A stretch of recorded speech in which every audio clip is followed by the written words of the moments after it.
compartiendo con ustedes esta palabra para este día. Como bien decía Paola, decisiones. Yo, antes de iniciar, quiero agradecer primero al Señor por esta oportunidad y segundo a ustedes. Yo sé que aquí todos tenemos asuntos que hacer en el día a día.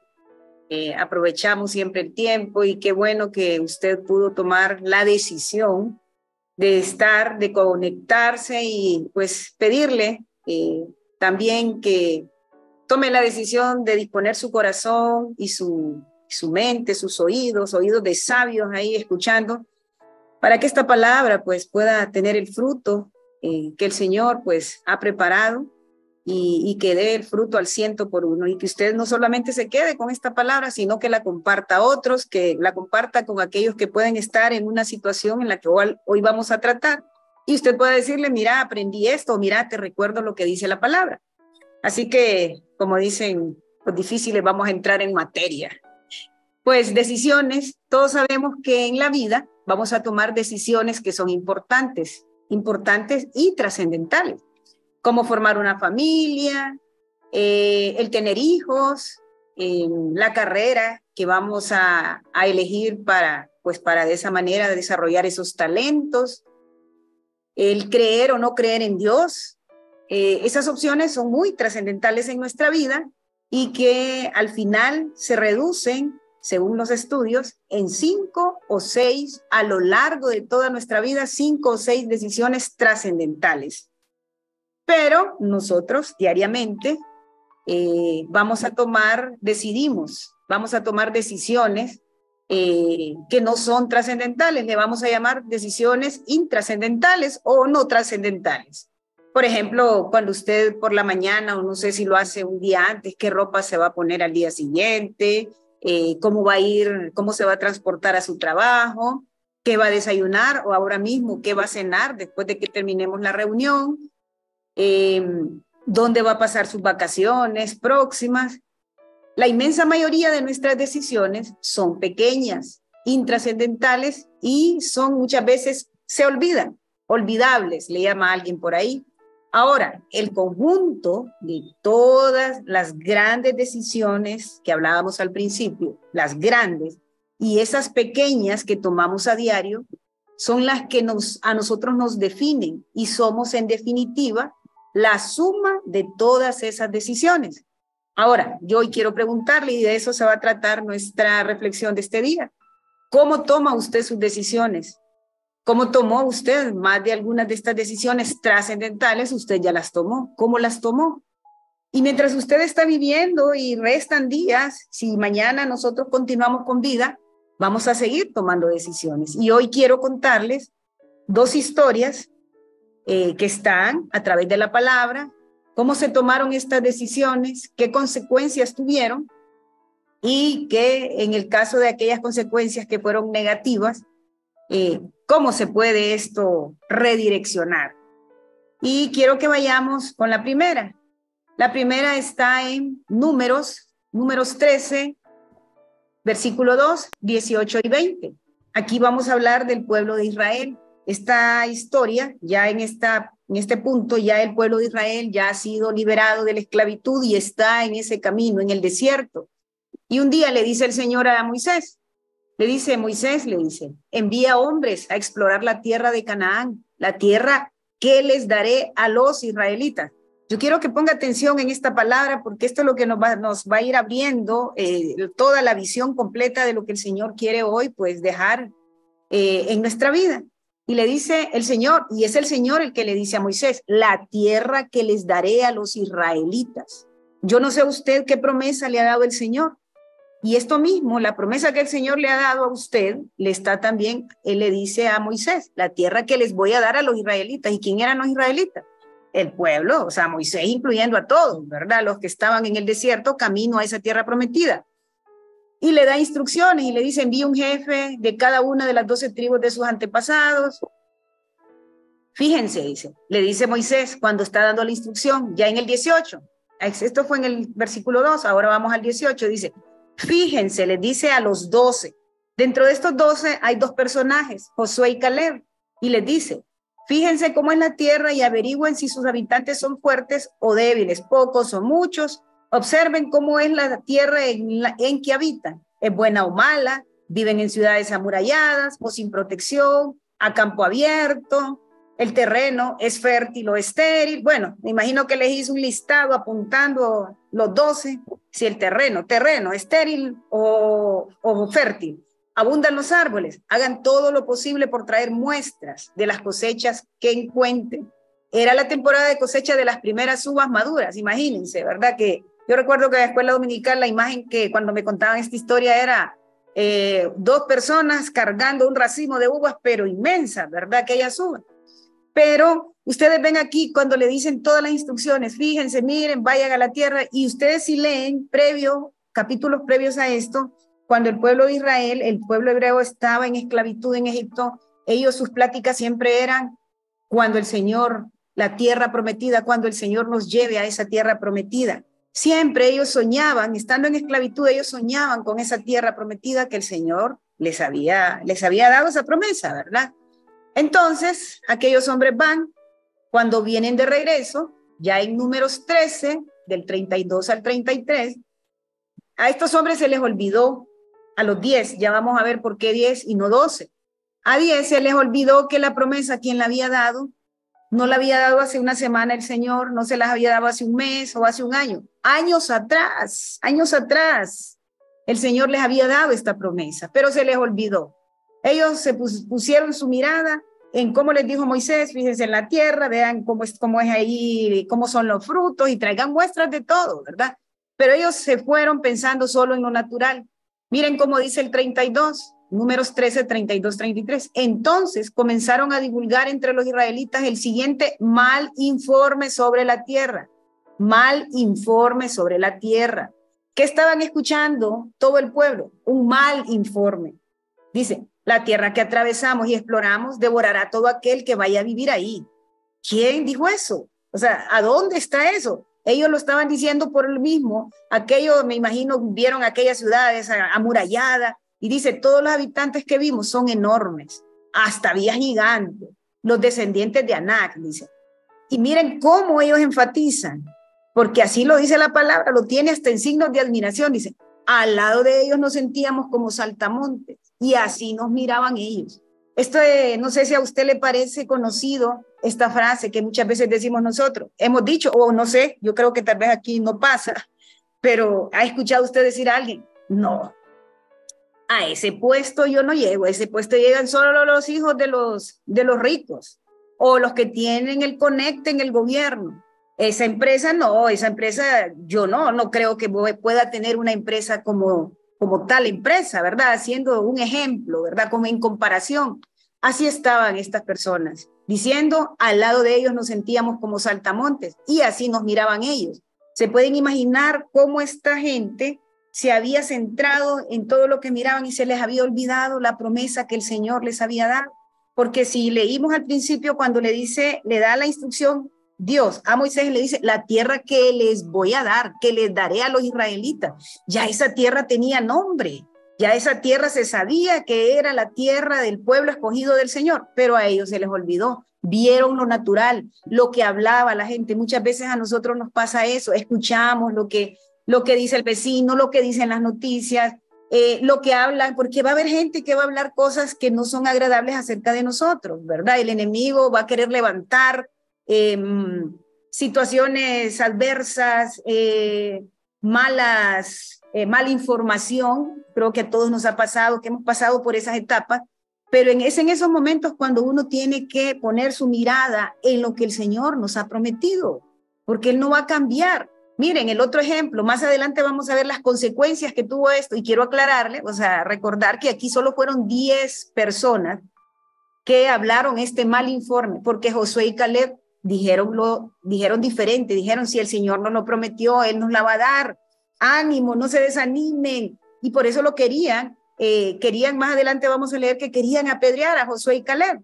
Entonces ahora yo quiero darles otro ejemplo, David, el rey David, igual que el pueblo de los israelitas escogió el consejero equivocado. ¿Quién? El corazón. Ay, lo que piensan de mí, ay, yo creo que piensan de mí. Miren, primera de Samuel 27, del 1 al 7, dice, dijo luego David en su corazón, miren, en su corazón, al fin dice, seré muerto algún día por la mano de Saúl. Va, aquí ya estamos viendo algo, o sea, que no concuerda, ¿verdad? Cuando previo a toda esta palabra, ya vamos a leer que previo a esta palabra solo es confirmación la que recibe David, que él va a ser el próximo rey después de Saúl. Y viene David y dice, al fin seré muerto algún día por la mano de Saúl. Dice, nada, por tanto me será mejor, dice, que fugarme a la tierra de los filisteos. ¿Quiénes eran los filisteos? ¿Ustedes se acuerdan quiénes fueron los filisteos cuando David derrota a Goliat? David los llama a los filisteos, les llama y les dice, ¿quiénes son estos incircuncisos que vienen a ofender, a molestar al pueblo del Dios viviente? Y ahí fue donde David venció a Goliat. Dice, para que Saúl, dice, no se ocupe de mí y no me ande buscando más por todo el territorio de Israel, y así escaparé de su mano. Dice el 2, se levantó pues David y con sus 600 hombres que tenía consigo se pasó a Aquis, hijo de Maoc, rey de Gat, y moró David en Aquis, en Gat, con Aquis en Gat, él y sus hombres, cada uno con su familia, David con sus 2 mujeres, Ahinoam y Jezreelita, y Abigail, la que fue mujer de Nabal, el de Carmel. Y vino a Saúl la nueva de que David había huido a Gat y no lo buscó más. Ahí sí tenía razón David, porque ya Saúl no lo buscó más, dice la palabra. Pero todo lo anterior no es cierto, no es cierto. Y dice más adelante el 5. El 5 dice, y David dijo a Aquis, si he hallado gracia ante tus ojos, séame dado un lugar en alguna de las aldeas para que habite allí, pues, porque ha de morar tu siervo contigo en la ciudad real. Y Aquis le dio aquel día a Siclag, por lo cual Siclag vino a ser de los reyes de Judá hasta hoy. Y dice, miren el 7, pongan atención aquí, dice, fue el número de los días que habitó David en la tierra de los filisteos 1 año y 4 meses. Miren cómo la palabra deja esto ahí, 1 año y 4 meses. Pues David se fue, vemos aquí a un David, dice, y David dice, en su corazón, lo que hablábamos anteriormente, el corazón. David seguramente dijo, mi corazón. Aquí David estaba cansado, en David había cansancio, había estado huyendo por mucho tiempo de Saúl, librándose de la muerte, pero David cuando tenía esos tiempos, David se recordaba que quien estaba con él era el Señor. Él siempre se comportó de una forma honorable, respetuosa a sus autoridades. Podemos ver, si usted tiene tiempo después de esta reunión, usted puede leer los previos capítulos a cómo David muchas veces tuvo la oportunidad de matar a Saúl y no lo hizo. David fue un hombre temeroso, él respetaba la autoridad. Y miren, yo quiero decirles que David se le había confirmado que él sería el rey de Israel. En 4 oportunidades a David se le dice que él va a ser el rey, incluso hasta el mismo Saúl se lo dice. Dice, yo se lo voy a leer, no lo busque, primera de Samuel 16, dice, cuando Jehová le dice a Samuel, ve a ungir al nuevo rey que yo he escogido. Miren que en el primera de Samuel 16, el 12 dice, envió pues por él, que es Samuel le dijo a Isaí que enviara por David y le hizo entrar. Y era rubio, ¿quién? David, hermoso de ojos y de buen parecer. Entonces Jehová dijo, levántate, se lo dijo a Samuel, levántate y úngelo, porque este es, ¿quién? Este era el próximo rey de Israel. Y Samuel tomó el cuerno del aceite y lo ungió en medio de sus hermanos, y desde aquel día en adelante el espíritu de Jehová vino sobre David. Se levantó luego Samuel y se volvió a Ramá. Otra confirmación que tiene David en primera de Samuel 23, el 17. Y le dijo, no temas, pues no te hallará la mano de Saúl mi padre. ¿Quién le dijo esto? Se lo dijo Jonatán. Jonatán se lo dijo, su mejor amigo, se lo dijo a David. Y le dijo, no temas, pues no te hallará la mano de Saúl mi padre. Y tú reinarás sobre Israel, y yo seré segundo después de ti. Mira, y le confirma Jonatán, y aún Saúl mi padre, así lo sabe. Ya Saúl sabía que David iba a ser el rey. Y en primera de Samuel 24, también en otra oportunidad David recibe esa confirmación. Y le dice, ¿y esto quién se lo confirma? Saúl. Miren el versículo 20, dice, y ahora, como yo entiendo que tú has de reinar, ¿quién le dice esto? Saúl se lo dice a David, y que el reino de Israel ha de ser en tu mano firme y estable. Júrame pues, le dice, ahora por Jehová, que no destruirás mi descendencia después de mí, ni borrarás mi nombre de la casa de mi padre. Entonces David juró a Saúl, y se fue Saúl a su casa, y David y sus hombres subieron al lugar fuerte. ¿Cuántas confirmaciones? Tuvo varias confirmaciones David. Y miren cómo David toma la decisión, huir, escapar, se olvidó de las promesas. Él dijo, un día me va a matar Saúl, y para que ya no me siga persiguiendo, pues entonces me voy al pueblo enemigo. Se fue al lugar equivocado, tomó la decisión equivocada. En ese momento David escogió un camino incorrecto. ¿Qué consecuencias recibimos o pasamos cuando tomamos decisiones basadas en emociones?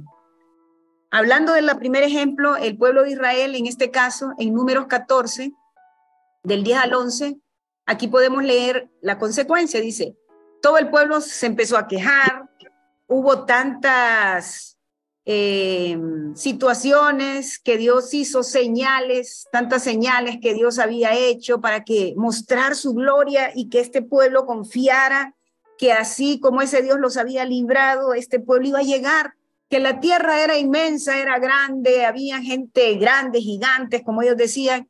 Eso no era ningún impedimento para que el Señor cumpliera su promesa. Y la cumplió, ¿verdad? La palabra también nos muestra que la cumplió. Y dice en Números 14, del 10 al 11, una de las consecuencias. Sin embargo, toda la comunidad comenzó a decir que apedrearan a Josué y Caleb. ¿Por qué? Porque Josué y Caleb eran los únicos que tenían su mirada puesta no en el lugar. Ellos anhelaban ese lugar, pero sabían que ese lugar quien los llevaría no iba a ser por sus propias fuerzas, porque más adelante lo vemos en la palabra, que eso no fue por las propias fuerzas, y fue obediencia, mantener la mirada y la esperanza en quien le prometió. Entonces dice, entonces la gloriosa presencia del Señor se apareció a todos los israelitas en el tabernáculo, y el Señor le dijo a Moisés, ¿hasta cuándo me despreciará este pueblo? Nunca me creerán, aún después de todas las señales milagrosas que hice entre ellos. Miren cómo se pueden imaginar ustedes qué tan enojado se sentía el Señor con toda esta situación que estaba viendo en su pueblo, cuántas señales él había hecho para que tuvieran esa fe fortalecida. Y miren en el segundo caso con David, en 1 Samuel 30, del 1 al 5, el 30. El 1 dice, cuando David y sus hombres vinieron a Siclag, aquí David estaba todavía viviendo ahí con los filisteos, y le dice, los de Amalec habían invadido el Neguev y a Siclag, y habían asolado a Siclag, que era el lugar, si ustedes recuerdan, que Aquis, el rey de Gat, le había asignado a David, dice, y le habían prendido fuego, y se habían llevado cautivas a las mujeres y a todos los que estaban allí, desde el menor hasta el mayor, pero a nadie habían dado muerte, sino se los habían llevado al seguir su camino. Vino pues David con los suyos a la ciudad, y aquí que estaba quemada, y sus mujeres y sus hijos e hijas habían sido llevados cautivos. Pueden imaginarse esta escena. David regresa después de había ido acompañado a Aquis a una guerra, pero resulta que los príncipes de Gat ya no querían a David y ya no se sentían cómodos. Entonces le dijeron, ¿qué sabemos? Le dicen, estos príncipes le dicen a Aquis que David en el momento oportuno que él pueda tener una oportunidad, dice, se rebele y se nos vuelve en contra nuestra. Entonces Aquis, para no tener problemas, devolvió y le dijo a David, vete tú y todos tus hombres de nuevo, regrésense. Nosotros vamos a hacer aquí, vamos a pelear en esta guerra. Entonces David se regresó, y cuando regresa es cuando David encuentra la ciudad quemada. Y entonces cuando ven todo el escenario quemados, no había nadie. Miren cómo el Señor, en medio de todas estas situaciones, el Señor guardando, porque el Señor no olvida sus promesas, Él sabía lo que tenía que hacer y cuida. Dice, aquí hace énfasis, dice que a nadie habían matado. Y esto era por lo general lo común, matar desde el más pequeño hasta el más grande, ¿verdad? Y luego llevarse el botín. Pero dice, se habían llevado cautivas a las mujeres y a todos los que estaban allí, desde el menor hasta el mayor, pero a nadie habían dado muerte, sino que se los habían llevado al seguir su camino. Vino pues David con los suyos a la ciudad y aquí que estaba quemada y las mujeres y sus hijos e hijas habían sido llevados cautivos. Entonces David dice, y la gente que con él estaba alzaron su voz y lloraron. Ya me imagino, qué angustia. Dice, hasta que les faltaron las fuerzas para llorar. Las dos mujeres de David, Ahinoam, jezreelita, y Abigail, la que fue mujer de Nabal, el de Carmel, también fueron cautivas. Miren qué consecuencias. David era despreciado por los mismos de Gat, donde él habitaba, lo habían despachado, y David cuando regresa se encuentra con esta situación, que había sido invadida, y todo, mujeres y niños, desde el más pequeño al más grande, había sido llevado cautivo. Son las consecuencias que nosotros tenemos cuando muchas veces tomamos decisiones trascendentales en nuestra vida. Pero qué importante, no solo el Señor es tan misericordioso, y hoy esa es la palabra que quiero traer a ustedes, es que en medio de esas decisiones que hoy tomemos o hayamos tomado, podemos tomar decisiones que no son las acertadas, pero también podemos volver. Hay momentos, en ese momento cuando nos damos cuenta que fue una mala decisión, el Señor está esperando un arrepentimiento. Y dice, ¿cómo podemos volver? Arrepintiéndonos de corazón. Y un corazón contrito y humillado, Dios no va a despreciar. Yo no sé qué decisión usted ha tomado, que no fue buena decisión, que está afectando. Muchas veces, como hablábamos, estas decisiones va a afectar no solamente a usted, sino a toda una familia. Miren en el caso de David, 600 familias. En el caso del pueblo de Israel, ustedes saben que la palabra nos enseña que solo Josué y Caleb, de esa generación, solo Josué y Caleb entraron a la tierra prometida. Más adelante lo vamos a ver. Pues aquí dice, ¿cómo podemos volver? Pues miren que David, la decisión que toma, y esta es la que hoy, si estamos en esa condición, es la que debemos tomar. Primera de Samuel 30, del 6 al 10.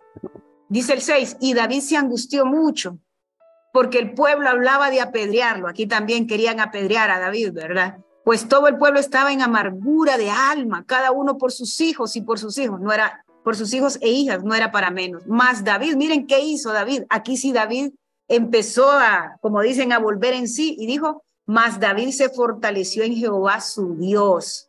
Y dijo David al sacerdote Abiatar, hijo de Ahimelech, yo te ruego que me acerques el efod.